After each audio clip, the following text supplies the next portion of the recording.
Hey Internet, Trevor Starkey here. Wrapping up my first week of recording little daily video game posts. So I figured I'd try starting out to see if every little Sunday post is basically a wrap up of what I played this week and my thoughts.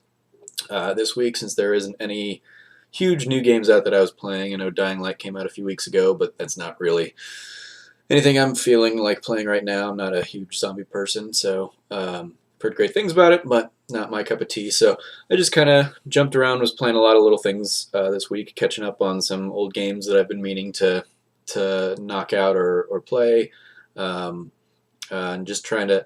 Nothing was really sticking with me, so I just kind of kept bouncing around from game to game. So this one's kind of a mishmash, but here's what I've been playing this week. On PS3, I sat down a little bit. I'd started Catherine sometime last year, and then just got away from it. And so I was like, oh, I'll hop back in that. The Persona 5 news got me excited, so I figured I'd jump into Atlus's one of Atlus's most recent games. The problem with Catherine is that I love the story, but my mind is not in a place right now for the kind of puzzle solving of it right now.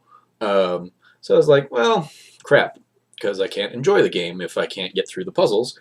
So we enter the never-ending conundrum of video games that it's the one art form that you actually have to have skill to enjoy, and crap, because right now I'm sucking at that game. So I played a little bit of it, got through one or two more nights, and then just kind of jumped out of it, moved into something else. In particular, one of the games I played instead was Double Dragon Neon, which I picked up at some point during one of the PlayStation Flash sales last year for $1 or two, because I loved Double Dragon back in the day, and wanted to see what this kind of new one looked like, and it's definitely got a fun art style, very neon flavored, of course. But it was one of those games that I felt much like when I would play it with my sister growing up.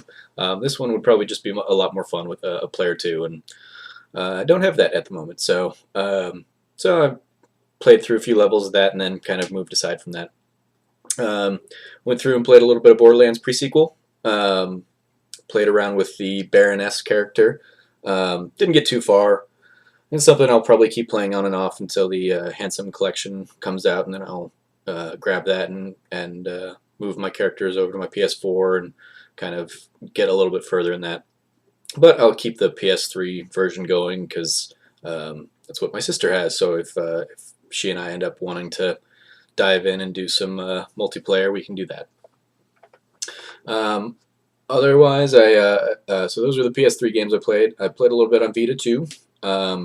Played some Kick and Fennec, which is cute and mindless. It's a fun little platformer, puzzlery type game where you collect a whole bunch of things on each level, and there's occasional boss fights, but it's mostly um, jumping and aiming and solving some puzzles to get around the maps.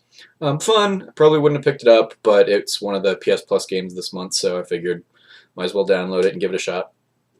And I recommend if you're a PS Plus member with a Vita, you can do the same.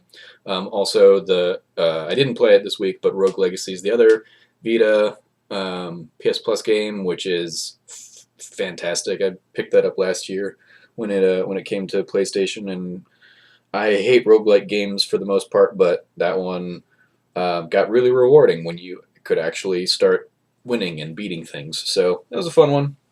I also played a little bit more Grim Fandango Remastered. So far, I'm really enjoying the humor of it, but it's way too. I'm just not nearly far enough in the story to really go anywhere further on it. Although I will say that I am so glad that the industry has moved past tank controls, because those are horrible. I'm gonna keep playing the game using the tank controls though, because I want that little tongue-in-cheek the right way trophy that they put into the game, which, if you aren't familiar, reads, play the game with tank controls. Tim demanded this trophy, of course, referring to Tim Schafer, um, creative director and writer of the game. And it's Double Fine head and all around funny, great adventure guy. Also, I played some iDarb on Xbox One, and if you watched my video yesterday, you can see my full thoughts on that. It's Xbox One's Game with Gold for February, so definitely worth picking that up if you're one of those. If not, it's I think $15, and if you're into esports or multiplayer co-op, couch co-op, that's definitely a fun one. But yeah, you can check out my my other video from yesterday, or a write-up that I've got in the comments or in the description below for my full thoughts on that game. Basically, the TLDR version of that is that the way they incorporate like Twitter and Twitch streams into that into how you can play that game makes it, in my opinion, probably the most next-gen thing I've seen from this new batch of PS4, Xbox One games. So kudos to the guys at iDarb. Hashtag iDarb. I also went through tonight and finished up Game of Thrones episode 2.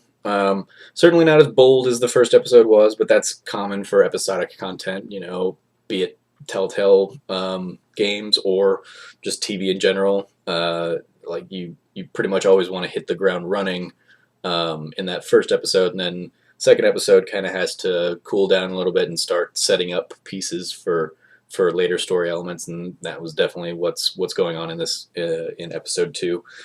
Paid off some nice moments from the first episode, but it was definitely a lot more setup than big set piece moments in this one.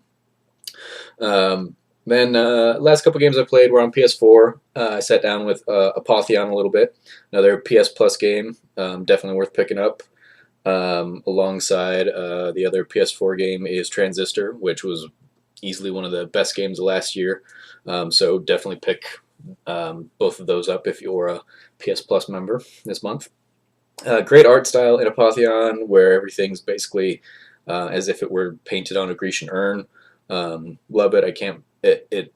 It's one of those things that, given the multitude of art styles we've had in video games, I'm surprised that nobody really tackled this type before.